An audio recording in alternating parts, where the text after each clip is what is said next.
আমাদের মা আমাদেরকে পেটে ধারণ করেছেন। মা কিন্তু আমাদের হাত তৈরি করে নাই, মা কিন্তু আমাদের পা তৈরি করে নাই, মা আমাদের চোখ তৈরি করে নাই, আমাদের কান তৈরি করে নাই। মা শুধু ভাড়াটিয়ার মতন 10 মাস 10 দিন আমাদেরকে গর্ভে ধারণ করেছেন। এতেই মা আমাদের জন্য কতই পাগল, সন্তানকে মা কতই না ভালোবাসে। পৃথিবীতে এমন কোন মা নাই সন্তান মারা গেলে ওই সন্তানের লাশের পিছনে মা যেতে পারবে।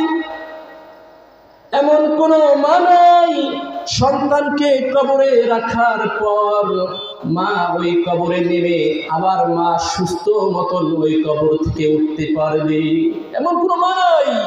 মা ওই সন্তানকে কবরে রেখে কবর থেকে মা উঠতে পারবে না, মা ওই সন্তানের সঙ্গে কবরে লাশ হয়ে যাবে। তাহলে মা আমাদের হাত তৈরি করে নাই, আমাদের পা তৈরি করে নাই, আমাদের কান তৈরি করে নাই, আমাদের চোখ তৈরি করে নাই, শুধু আমাদেরকে একটু পেটে ধারণ করেছে। এই জন্য মা আমাদের এতই ভালোবাসেন, এতই মহব্বত করেন, এতই পাগল আমাদের জন্য। প্রিয় সম্মানিত এলাকাবাসী, কান খাড়া করে শুনুন যে আল্লাহ পাক রব্বুল আলামিন আমাদের হাত তৈরি করলেন, পা তৈরি করলেন, আমাদের সর্ব অঙ্গ যে আল্লাহ পাক রব্বুল আলামিন তৈরি করলেন, সেই আল্লাহ পাক রব্বুল আলামিন আমাদের কতই না ভালোবাসেন, কতই না মহব্বত করেন। দরজা বন্ধ করে কেউ যদি অন্যায় করে, গোপনে অপরাধ করে, দরজা বন্ধ করে আল্লাহ পাক রব্বুল আলামিন এত দয়া এত মায়া ওই দরজার নিচ দিয়া অক্সিজেন আর বাতাস দিয়া আল্লাহ পাক রব্বুল আলামিন তাদের জীবন বাঁচিয়ে রেখেছে।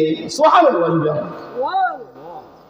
এতই মহব্বত করে যদি কোনো ব্যক্তি যদি দরজা বন্ধ করে গোপনে অন্যায় করে, আল্লাহ পাক রব্বুল আলামিন ওই দরজার নিচে দিয়া অক্সিজেন আর বাতাস দিয়া ওই পাপিষ্ঠ ব্যক্তিদের জীবনটাকে বাঁচিয়ে রেখে আল্লাহ তাআলা আমাদেরকে কতই না মায়া করে, কতই না মহব্বত করে।